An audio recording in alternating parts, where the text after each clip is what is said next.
Hello guys, and welcome to this very first edition of our collection, the Question Lab.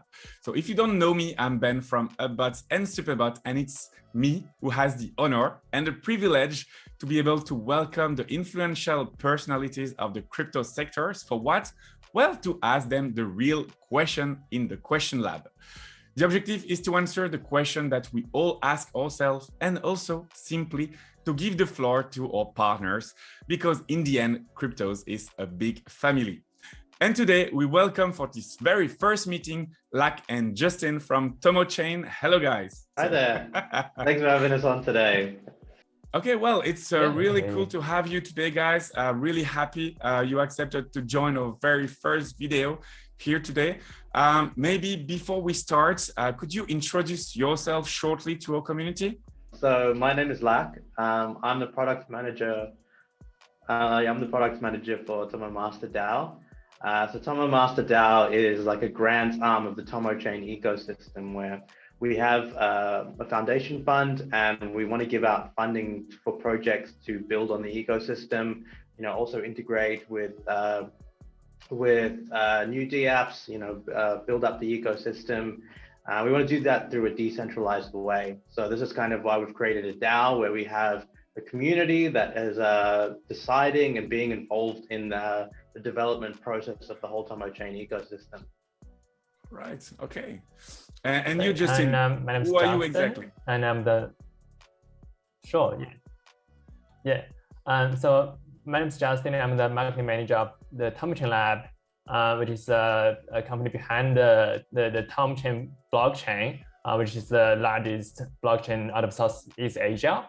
And Tomochain has been out there for almost 4 years, and I've been with Tomochain for more than 2 years already. And it's a pleasure to be here today. Thanks a lot. Okay, so guys, are you ready for the first question of this Question Lab? Yeah, sure, go ahead. All right, okay.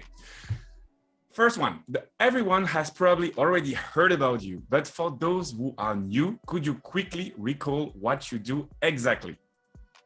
Sure, let me take this one first. So we are both working for Tomochain, which is a highly scalable public blockchain powered by a unique consensus, as we call it, proof of stake voting. And it's secured by 150 masternodes located globally. And Tomochain is the EVM compatible chain and allows for super fast transactions at 2,000 transactions per second, and also near zero fees. Here we're talking about making thousands of transactions for as little as $1. And Tomochain launched into mainnet in late 2018, so we've been out for about 4 years. Mm-hmm. And since then, we've built out a series of protocols and products that support speed, privacy, usability, and liquidity needs all in one platform, such as DEX, AMM, Wallet, Explorer, Launchpad, and our mission is to accelerate the onboarding process of users by empowering today's applications with technology that masks the friction of blockchain while retaining all its underlying benefits. And we have a global outreach with communities and team members from all over the world, like me, myself from China, and now working in China. And we have Lac, who is originally from Australia and now working in Vietnam. So our very international products and solutions also have been used commercially by businesses internationally from and traditional industries, and also governmental institutions, and of course a variety of different crypto projects.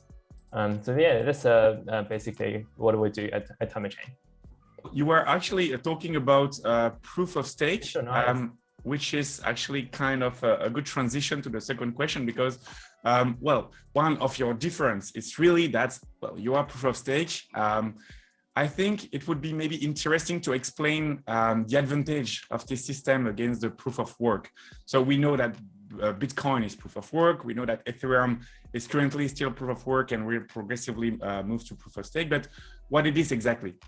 Yes, so basically proof of stake has huge advantages over proof of work, which consumes much less computing power, and much environmentally friendly. And for the general public, for the users, they'll need to spend a lot less money on the gas fees, which is a huge benefit for the users. And in terms of speed and scalability, we can process much more transactions at much higher speed compared to proof of work based blockchain networks. Yeah, if I can just add a little bit to that as well. With Tomochain in particular, we've got a unique proof of stake voting consensus mechanism. So you have other chains like Binance Smart Chain that also use validators similar to us. They have a set of 21 validators. We have 150 master nodes, and they're validators, and they're randomly they secure the network, and they're voted on by people that are in the network. So you need 50,000 Tomo to lock up in order to create a master node, and then you need people to actually stake their Tomo to those master nodes as a vote, and then they can earn some of the rewards that are actually created through the validator network. So it's kind of it is a actual novel consensus mechanism, and it creates like very strong security and very fast network as well. Okay, so there is a lot of advantage of the proof of stake, and also considering this, we all heard about the fact that Ethereum also want to move toward the proof of stake. So do you think that this is a good thing for the market globally? And also, for Tomochain, do you see this as a risk that the competition will copy, if I may say so? I personally wouldn't be so worried that Ethereum is moving towards proof of stake. I mean, because people all know this would be a better consensus, a better mechanism over proof of work. And I think in this competition, we still have a lot of advantages compared to other similar proof of stake powered chains. Like just mentioned, we have many more master nodes, and they are all located globally. And we have this double validation and randomization mechanism that gives our network extra security. Plus, the amount of support and aid that we can provide for our developers, for the people, for the builders on the Tomochain network are a lot more than what other blockchains could offer. From the Tomo Master DAO, we can provide developer grants, and we also have capital venture firms that are putting investment in these emerging projects. So I think there will be a competition for sure, but I think we have advantage. We have a lot of advantages in this competition. Okay, well, seems clear. So if you have a project, do not hesitate to contact directly the team of Tomochain, because there is a lot of things to do with them for sure. Well, and that's why we are already in contact with your team. So talking about bots and superbots, or user, they are all attracted by passive income with the trading, but they are also interesting generally with DeFi and the blockchain, because they believe it's the future, right? So how could they benefit from Tomochain, and what do you think would they find interesting? I think the easiest way to interact with our ecosystem, and also to be able to earn some passive income would be that to stake the Tomo tokens on some of the master nodes. So by doing this, they can earn some passive income they'll be rewarded with Tomo for their participation in securing the network. And also, if they have a large amount of Tomo, they can also try to set up a masternet, which can give them a higher ROI for their investment. And also, we have some other platforms such as LuaStarter, which is the AMM protocol that supports liquidity mining and farming. So they'll also find, we also have an IDO platform. So they can find a lot more investment opportunities over there as well. And we're going to try to put all the information, maybe a list also of interesting websites on the bottom of this video and on our blog for sure. So you will find everything you need to find. That's a more general question, but I think that's for people like you in this sector with the vision you have, that can be very interesting for all our community. It's how do you see the use of blockchain evolving in the next, let's say, 5 years? So in terms of the next 5 years in the crypto space, I think it's something that's evolving so rapidly and so quickly, especially since the evolution of Ethereum, being able to build smart contracts into the blockchain. I think it's something super revolutionary for the space because it moved past just, a decentralized form of currency or store of wealth into something that you can build deep technology into. And, with the rise of DeFi, you had a very strong, separate use case where you move into lending and borrowing, different ways to earn some income.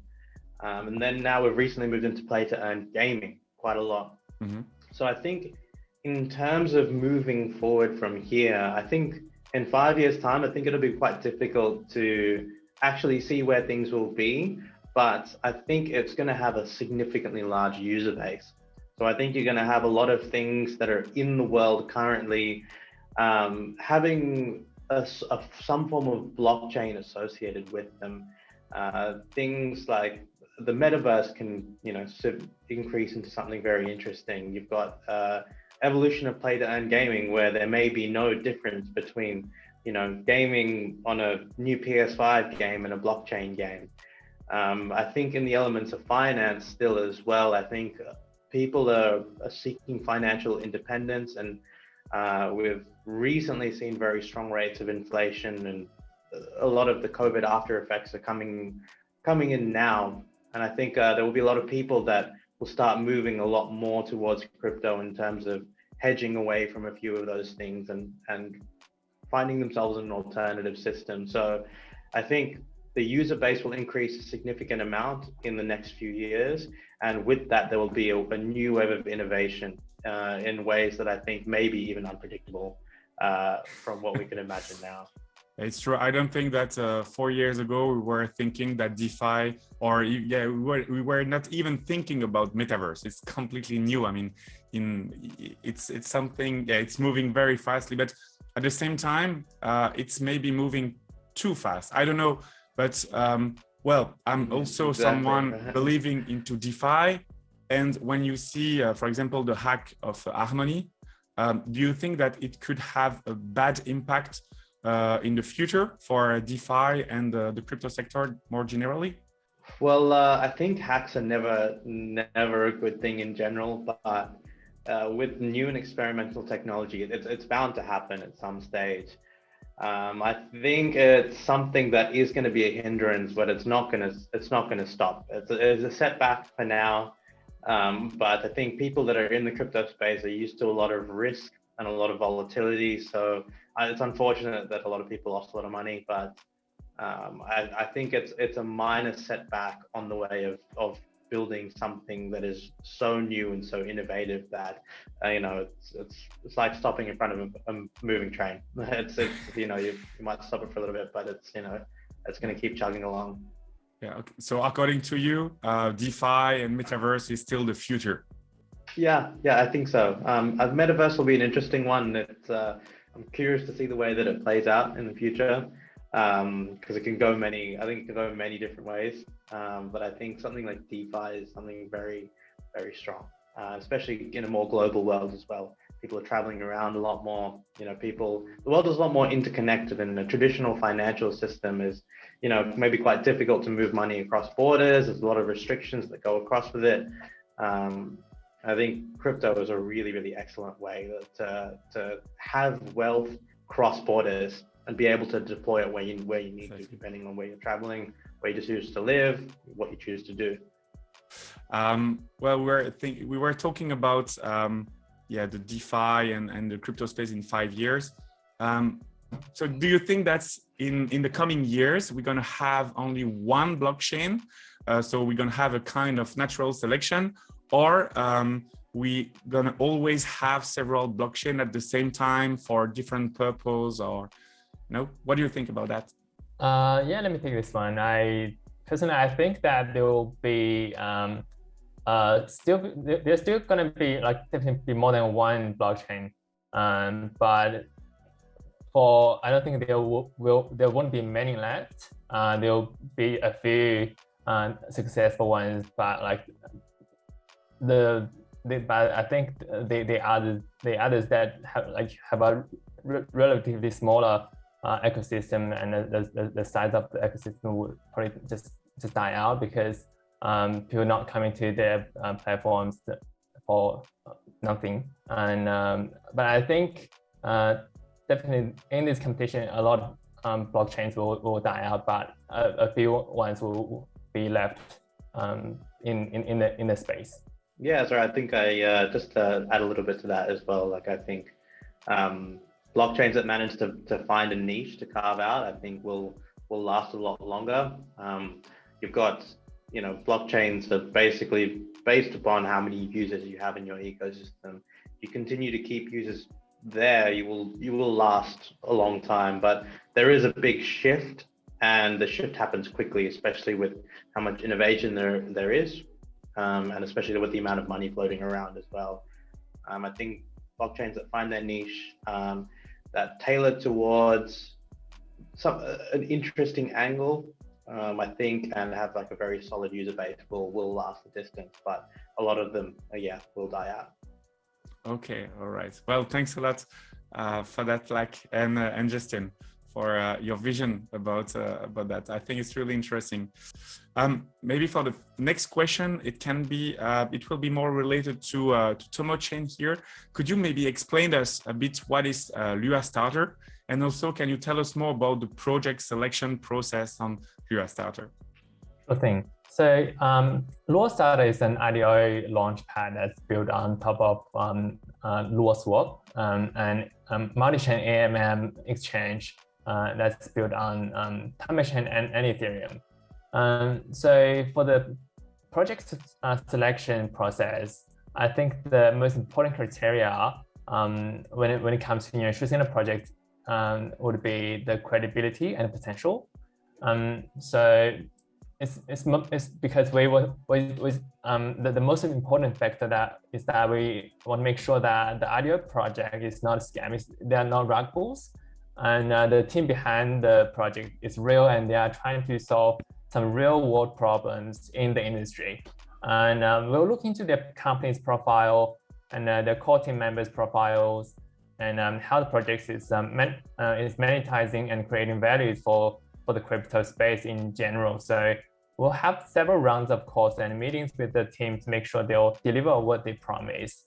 And then we work with the team, to find and then we'll work with the team to help them with the ideal process to help them raise funds and get listed on our platform.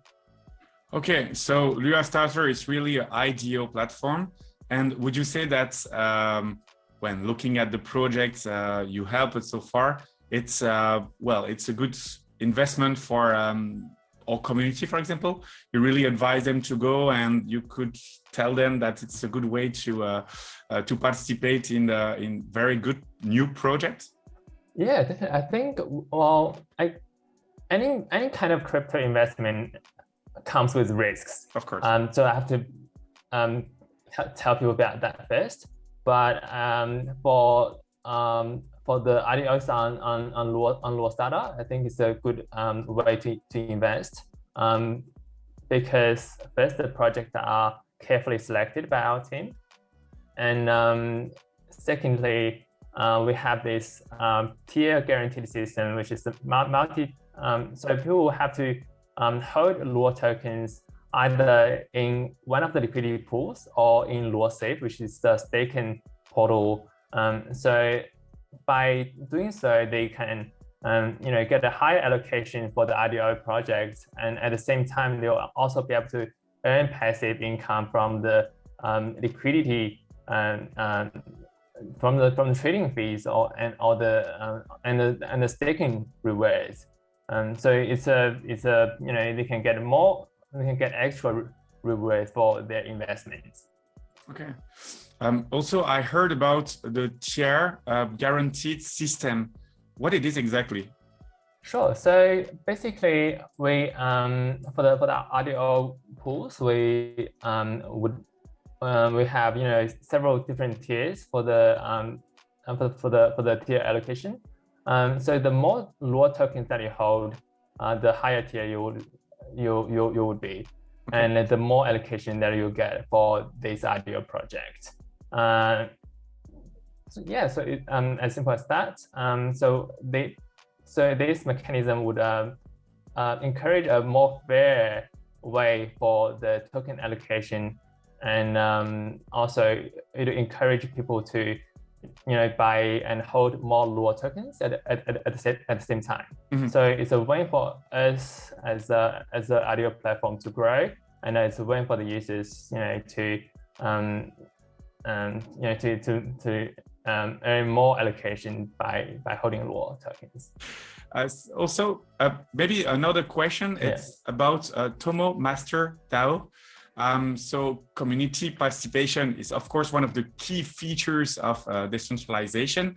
How did you decide to take the step of creating this Tomo Master DAO? Yeah, great. So for Tomo Master DAO, when I was in the design phase of it, I did a lot of research about different existing governance projects. What was the purpose of some of those projects as well? And what are we really trying to achieve here? And so essentially with Tomo Master DAO, it's a grants program, right? It's we need to have money going to the right people and the right projects. And I found the best way to do that is actually to engage the community around it. So essentially you can have the system where projects are able to talk to the community and community is able to talk to the projects, and they can actually have an influence over each other's decisions. So if you have a team, so the idea of Tomo Master DAO as well, just to make things a bit clear, it's in the stage before a venture capitalist funding would be involved. This is even pre-seed stage. You have an idea, you want to maybe try and bring it to market. We'll help you in that, and we'll incubate you, we'll give you assistance, whatever you need. We're really at sort of the ground level. So we also want to keep our community members on the forefront of emerging technology as well. And I think having a community system where you vote over what projects get funded and are able to keep track of how those projects are developing is a really excellent way to get a community really involved into what's actually happening on the network. And it's not too hard to manage. I mean, it's of course a lot of work. You still have to deal with the community, to try to educate them as well, because you cannot just give the keys of the company without educating that community. So it's a lot of work, but do you regret it, or you still believe that's the best decision to take? Yeah, there are definitely some challenges associated with it.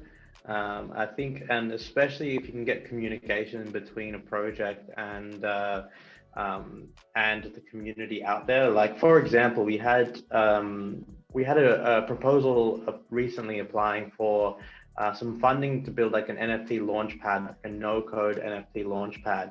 And initially, many of the community members voted against it, but we got the people on the channel to actually have an AMA And through answering the questions and the project team able to explain deeper about what the technology is and actually how it differs from what's already currently on the market, we had a big wave of change on the actual voting post AMA.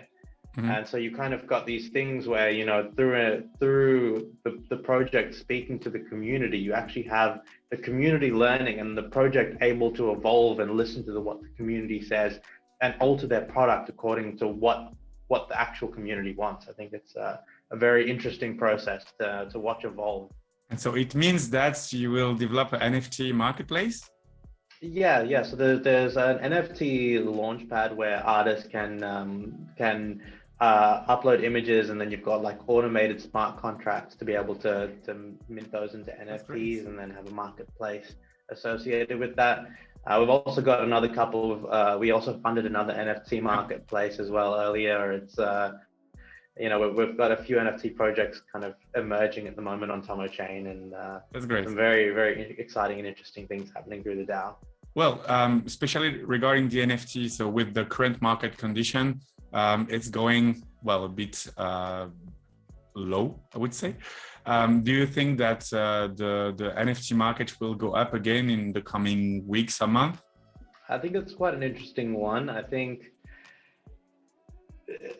there is a lot of hype around the NFT space, and there was somewhat inside a bubble, but it doesn't necessarily mean that everything that was inside it doesn't have value. I think the NFT space is going to evolve a lot in combination with gaming, and you'll obviously have an artistic side to the NFT space too, and those will also hold a lot of value, especially in terms of collectible value over a long period of time. Mm-hmm. And I think the more prominent movement in the NFT space is going to be towards NFT gaming and play-to-earn gaming. Mm-hmm. Okay, so it's not the end. So it's still the good moment to buy NFT, or at least to follow the market. Okay, maybe for the last question, regarding the projects you are listing, do you have any restriction? And in particular, in this market situation, how do you take the decision to invest in a project or not? Okay, so in the current market conditions, it's quite an interesting one. Just talking from like a personal perspective here, when market conditions aren't so good, it often is actually a very good opportunity to invest. If you find something that is doing something very interesting or very unique, and you think that it has a long-term sustainable value, when the market conditions are not so good, it's maybe a time to get in on the ground. When market conditions are, you know, strong and bullish, it's very easy to, you know, make money no matter what you put money into, right? But when market conditions are bad, it separates the real projects from a lot of the hype-based projects. So even though the market conditions aren't so good right now, I think, you know, it's a good time to get into it, and a good time to see whether the people that are actually doing these things truly care and truly, you know, want to build something great. And if they continue when the market is going down, if the team is still there, still making progress, yeah, I follow you. Actually, that's remind me the sentence of I think it's Warren Buffett. No, he said that the best moment to invest is when there is blood in the street, something like this. But yeah, I think you are right, and especially because all the cryptos are currently cheap. Maybe it's going to be even cheaper. We'll see. But yeah, the same. I think that right now, if you are able to define good projects, the project with potential, at least there is good investment opportunities. Well, guys, I don't have any other question for this question lab. Really, it was really cool to have you today, and I think it was very interesting. I mean, you had the chance to share your view on the market, on the project, on LuaStarter, on Tomochain. It was kind of long, but very with a lot of information. Thanks a lot for being here, and really, I don't know if you want to say anything else to our viewer. Yeah, it's sort of like thanks for having us on the channel today. It's always really exciting to speak to different projects and see what's happening in the general space. And I think whoever keeps going on through a bear market, can be a little bit tough on everyone, but you make it out on the other side stronger. There'll be plenty more of opportunity to come, and I think there's a lot of people doing very great things at the moment. So it's super great to have a chat to you. You guys doing some awesome stuff out there at UpBots as well. Thanks a lot, Lag. And thanks a lot, Justin. I wish you a very good day. And guys, see you next time in the next question lab. Thanks a lot. Bye.